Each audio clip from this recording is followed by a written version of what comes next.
kasalanan. Yan, praise God. Muli po, pakibasa po sa ang ating pong verse ay Romans 3:23. Sapagkat ang lahat ay nagkasala at walang sino mang nakaaabot sa kaluwalhatian ng Diyos. Yan, praise God. So, tayo po kahit panganak pa lang po sa atin, tayo po ay may ligas na po tayong kasalanan sapagkat ito po yung nakuha po natin kay Adan at kay Eva. Yan, ang ating pong muli po pakibasa po sa John chapter 1 verse 12 at chapter 3 verse 3 to 15. John din po. John 1:12. Subalit ang lahat ng tumanggap at sumampalataya sa Kanya ay bibigyan niya ng karapatang maging anak ng Diyos.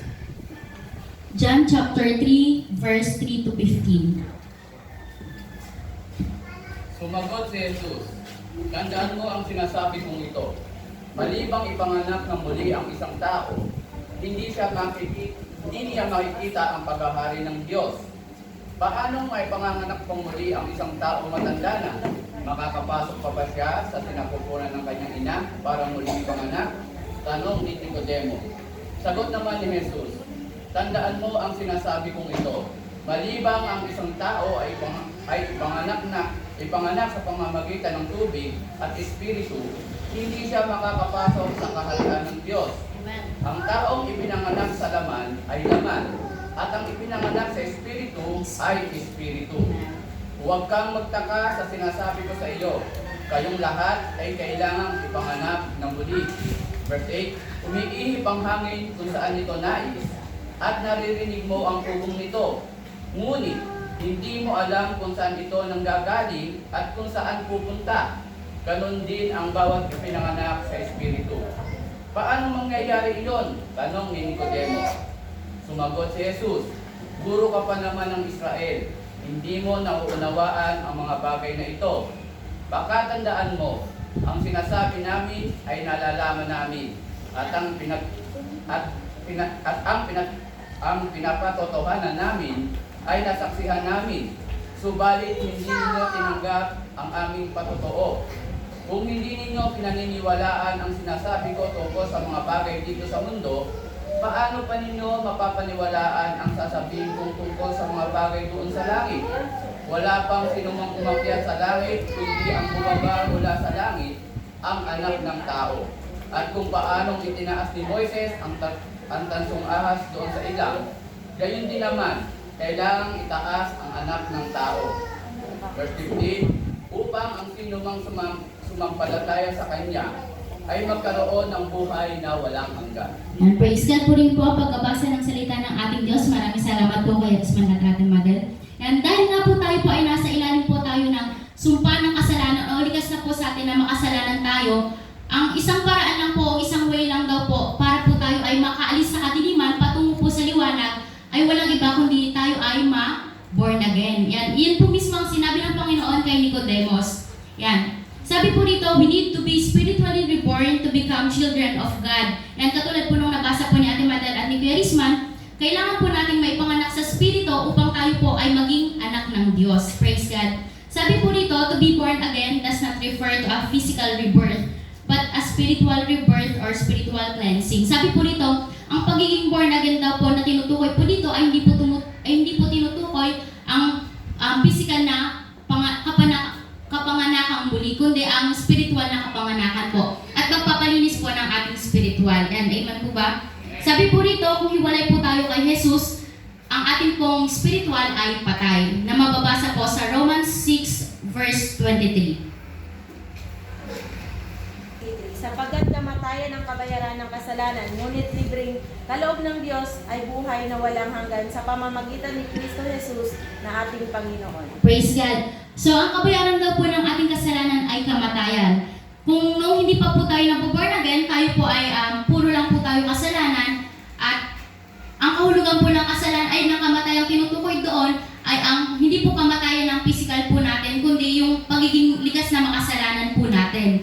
Yan. Para na po muling mabuhay po ang ating spiritual na patay noon, kailangan po nating maborn again. Katulad po ng nabasa po kanina ni Kuya Rizma sa John 3:3 to 7. Praise God. At may tatlong klase daw po ng kasalanan ang mga tao. na maaari pong mawala kapag tayo ay na-born again na. Una po ang inherited sin o kasalanang namanat po natin kay Adan at kay Eva na mababasa po sa Romans chapter 5 verse 12.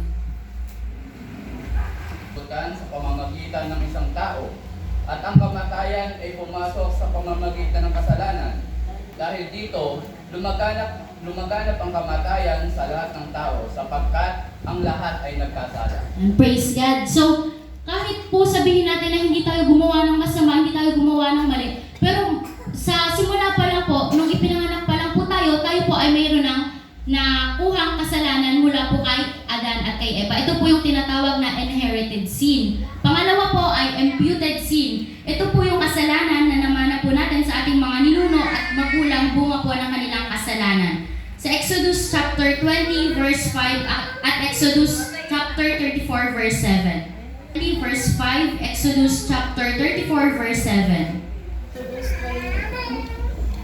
20 verse 5. Huwag mo silang yuyukuran ni sasambahin sapagkat akong si Yahweh na iyong Diyos ay mapalibubuing Diyos. Ang kasalanan ng mga magulang ay sinisingil ko sa kanilang mga anak hanggang sa ikatlo at ikaapat na salin lahi.